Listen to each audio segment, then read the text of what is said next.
جہاں سے چاہیں گے رستہ وہیں سے نکلے گا. جب اپنا قافلہ عزم و یقین سے نکلے گا, جہاں سے چاہیں گے رستہ وہیں سے نکلے گا. اے وطن کی مٹی مجھے ایڑیاں رگڑنے دے, مجھے یقین ہے چشمہ یہیں سے نکلے گا. چلو کہ رہبر احسن اقبال نے آواز دی ہے, اٹھو وطن نہیں پکارا ہے اے میرے لیگیو, روشن ضمیر زندہ ہوا ہے میرے لیگیو. لبیک کا نعرہ صدا بلند ہمارا ہے ثابت قدم جانب منزل سفر ہمارا ہے. جناب احسن اقبال صاحب کو ویلکم کرتا ہوں. نعرہ تکبیر, پاکستان مسلم لیگ نون, جناب احسن اقبال صاحب.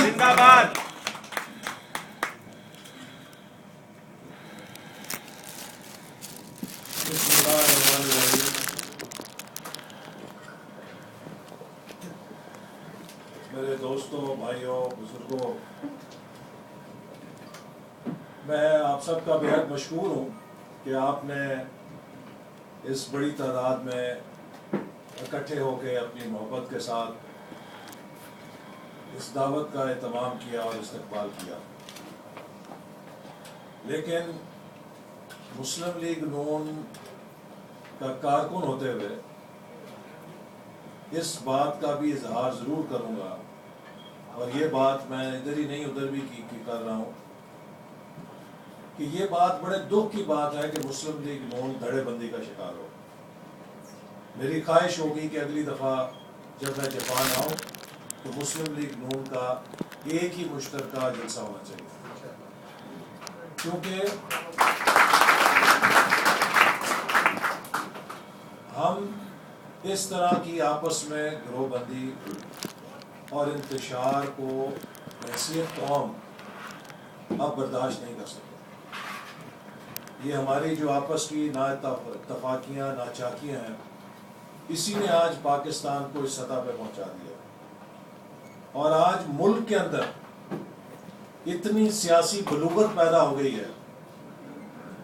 کہ وہ لوگ جو مختلف نظریات پہ یقین رکھتے ہیں, جن کے سیاسی جماعتیں علیحدہ ہیں, وہ بھی ملک کے مفاد میں ملکی پروگرام پہ اکٹھے ہیں. ابھی 22 نومبر کو جب ہم نے پاکستان 2025 کی کانفرنس کی تو ہمارے قائد وزیر اعظم نے اس کی صدارت کی, اور اس تقریب میں جہاں پیپلز پارٹی سندھ کے وزیر اعلیٰ قائم علی شاہ تھے, وہاں پاکستان مسلم لیگ نون کے وزیر اعلیٰ شہباز شریف بھی تھے. وہاں پر خیبر پختونخوا کے وزیر اعلیٰ پرویز خٹک بھی تھے. وہاں پہ بلوچی قوم پرستوں کے وزیر اعلیٰ ڈاکٹر عبد المالک بھی تھے, اور وہاں پیپلز پارٹی میں کہ کشمیر کے وزیر اعظم عبد المجید چودھری بھی تھے. اگر پاکستان کے اندر مختلف سیاسی جماعتیں ملک کے پروگرام کے لیے ایک میز پر ایک جگہ اکٹھی بیٹھ سکتی ہیں, تو پھر ہم جو ایک قائد اور ایک ہی جماعت سے تعلق رکھنے والے ہیں, اگر ایک میز پر نہ بیٹھیں تو بہت افسوس کی بات ہوگی. تو اس لیے میں امید کرتا ہوں کہ جو آپ میں سے مشترکہ دوست ہیں, ان کو کوشش کرنی چاہیے کہ ان دونوں دھڑوں کو یکجا کریں, اور ہم بھی اپنی کوشش کریں گے. یہ کسی بھی صورت مسلم لیگ نون کے لیے باعث تقویت نہیں ہے کہ ہمارے علیحدہ علیحدہ دھڑے ہوں اور علیحدہ علیحدہ اجلاس ہوں. یہ بات کہہ کے میں آپ کو یہ کہنا چاہوں گا کہ اللہ تعالیٰ کا بہت شکر ہے کہ آج اللہ تعالیٰ نے ہمیں ایک بہت اہم کامیابی سے جہاں نوازا ہے, اور ان تمام سازشوں کو ناکام کیا ہے کہ جو پاکستان مسلم لیگ نون کے خلاف منظم طور پہ کی جا رہی تھیں, کہ مئی 2013 کے انتخابات میں مسلم لیگ نون اکثریتی جماعت بن کر نہ ابھر جائے. آپ جانتے ہیں کہ کس طرح میڈیا میں بھی منظم مہم چلائی گئی اور کوشش کی گئی کہ میڈیا نے مجھے بھی ہروا دیا تھا, خواجہ آصف صاحب کو بھی ہروا دیا تھا, خواجہ سعد رفیق کو بھی ہروا دیا تھا,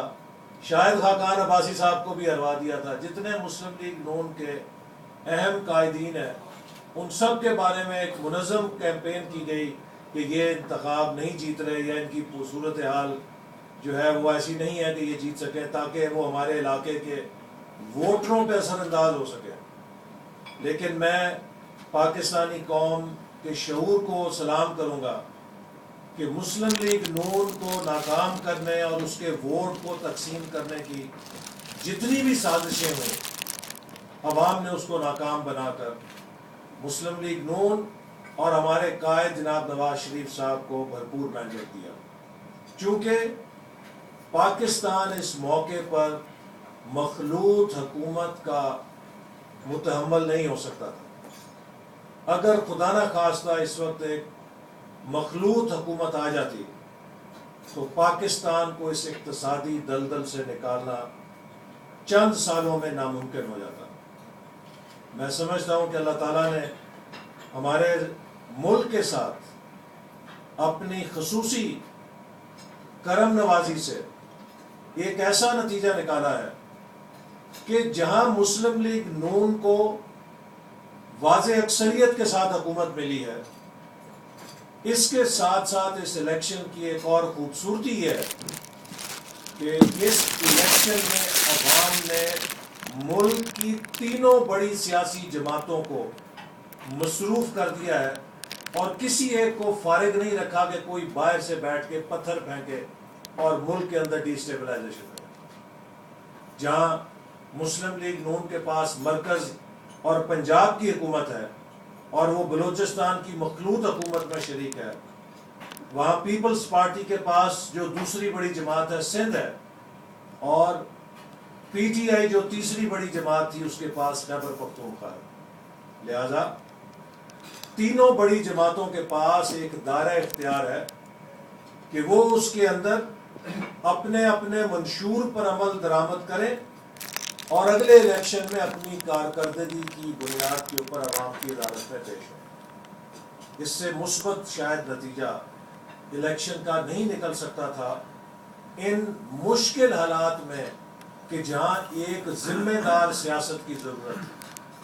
اور تینوں بڑی جماعتوں کو عوام نے اپنے اپنے صوبوں میں اور مختلف علاقوں میں مینڈیٹ دے کر مصروف عمل کر دیا ہے کہ آپ اس ملک کی خدمت کر کے اس ملک کو ترقی دینے کے لیے ہمیں ثابت کریں کہ آپ میں سے کون سی بہتر جماعت ہے جو اس ملک کی بہتر خدمت کر سکتی ہے. تو میں امید کرتا ہوں کہ انشاءاللہ تعالیٰ اسی سوچ کے مطابق اور اسی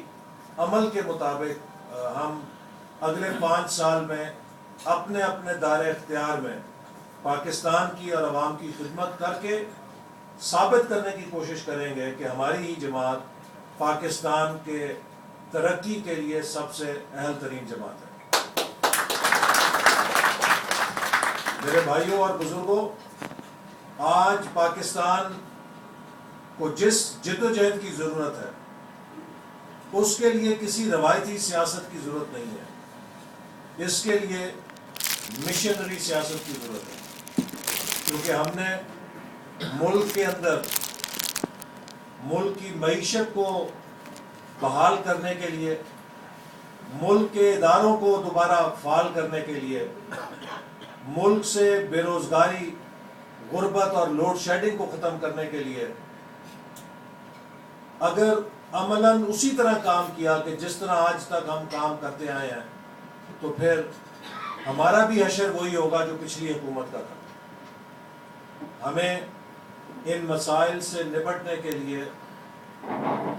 ماضی کی چال سے ہٹ کر، خود غرضی کی سیاست سے ہٹ کر، ذاتیات کی سیاست سے ہٹ کر ملک کے مفاد میں، عوام کے مفاد میں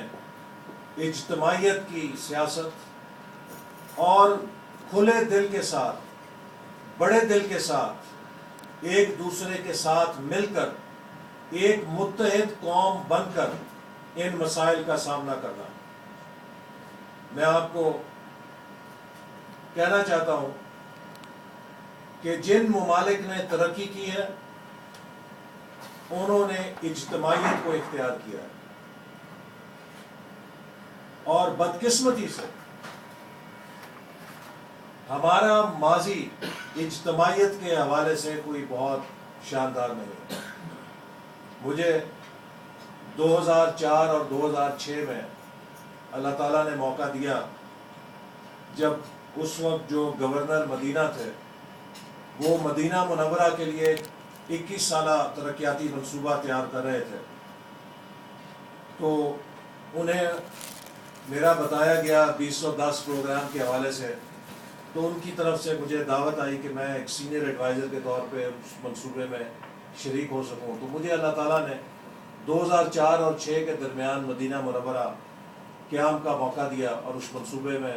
کام کرنے کا موقع دیا۔ تو پہلی دفعہ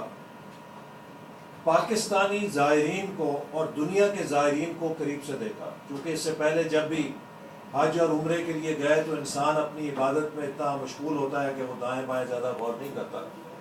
لیکن جب آپ وہاں مقیم ہوتے ہیں تو آپ تقابلی جائزہ کر سکتے ہیں کہ مختلف زائرین جو آتے ہیں ان کے اندر کیا فرق ہے۔ آپ میں سے بھی جو لوگ حج اور عمرے پہ گئے ہیں وہ اس بات کو جانتے ہیں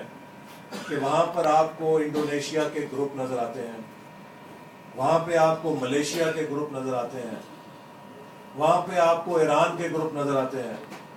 وہاں پہ آپ کو ترکی کے گروپ نظر آتے ہیں، لیکن اگر کوئی گروپ نظر نہیں آتا تو کبھی کسی پاکستانیوں کا گروپ اجتماعی عبادت میں نظر نہیں آئے گا۔ حد یہ ہے کہ اگر ایک خاندان کے 7 افراد یا 5 افراد طواف بھی شروع کریں گے تو اس بات کی بہت کم ضمانت ہے کہ 7ویں چکر کے بعد وہ اپنا طواف بھی اکٹھا ختم کریں گے۔ وہ طواف شروع کرنے سے پہلے ہی نشانیاں مقرر کر رہے ہوتے ہیں کہ طواف ختم کرنے کے بعد سبز بتی پہ ملیں گے یا کس جگہ ملیں گے۔ تو میرے بھائیوں، یہ ایک بہت بڑا المیہ ہے۔ دنیا میں جو قوم کامیاب ہوتی ہے وہ ذاتی کمال کو اجتماعی کمال میں ڈھالنے کی صلاحیت رکھتی ہے، اور اسی لیے میں نے جو آپ سے بات شروع میں کی اس کا یہی پس منظر ہے کہ اب وقت ہے کہ ہمیں اپنے ذاتی اختلافات کو بھلا کر اس ملک کے لیے سب کو مل کر کوشش کرنی ہے۔ جب میں طالب علم تھا تو جو لوگ لاہور کے بزرگ ہیں وہ اس بات کو جانتے ہیں، یا ہماری عمر کے جو ہیں، گورنمنٹ کالج میں پڑھا کرتا تھا تو فیروز پور روڈ سے ہم جاتے تھے گورنمنٹ کالج، تو 27 نمبر کی بس وحدت کالونی سے آیا کرتی تھی، اومنی بس، اور بسا اوقات اکثر وہ ٹوٹی پھوٹی بس ہوا کرتی تھی، تو اس بس نے مزنگ چنگی پہنچنا یا اس سے آگے پیچھے پہنچنا تو ایک آدھ دفعہ ضرور بند ہو جانا۔ تو جب ہم اترتے تھے تو کنڈکٹر ڈرائیورز کو، جو کنڈکٹر تھا وہ طالب علموں کو بلا کے کہتا آؤ جی دھکا لگاؤ، اور جب سب دھکا لگاتے تھے تو ایک لفظ اور وہ بولتا تھا کہ جی موشن بنا کے دھکا لگاؤ۔ موشن بنانے کا مقصد یہ تھا کہ سب اپنے دھکے کی چال اکٹھی کرو، اگر آگے پیچھے دھکا لگاؤ گے تو اس کے اندر وہ طاقت نہیں پیدا ہوگی جہاں 10 بندوں کا دھکا 20 بندوں کا دھکا بنے، اور جب آپ چال بنا کے یا سنکرونائز کر کے دھکا لگائیں گے تو 10 لوگوں کا دھکا 20 لوگوں کا طاقت پیدا کر سکتا ہے۔ تو اسی لیے ہمیں بھی آج ہر سطح کے اوپر، قومی سطح پر، مقامی سطح پر اجتماعیت کی ضرورت ہے، اتحاد کی ضرورت ہے، اور یگانگت کی ضرورت ہے۔ اللہ تعالیٰ نے ہمیں اتنے وسائل سے نوازا ہے کہ آپ نے بھی جاپان میں دیکھا ہے کہ جاپان کے اندر کوئی قدرتی وسائل ان کے پاس نہیں ہے۔ دنیا کا کوئی ایسا ذخیرہ نہیں ہے کہ جس کے بارے میں یہ کہہ سکیں کہ ہم خود کفیل ہیں۔ اس قوم نے اپنے اتحاد کے ساتھ، اپنی محنت کے ساتھ اور اپنی جفا کشی کے ساتھ دنیا بھر سے چیزوں کو درآمد کیا، اور جن ملکوں کے اندر وہ خام مال موجود ہے ان ملکوں سے بہتر صلاحیت پیدا کی ان چیزوں کو بنانے کی۔ آج پوری دنیا میں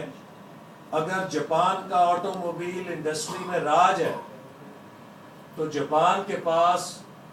اسٹیل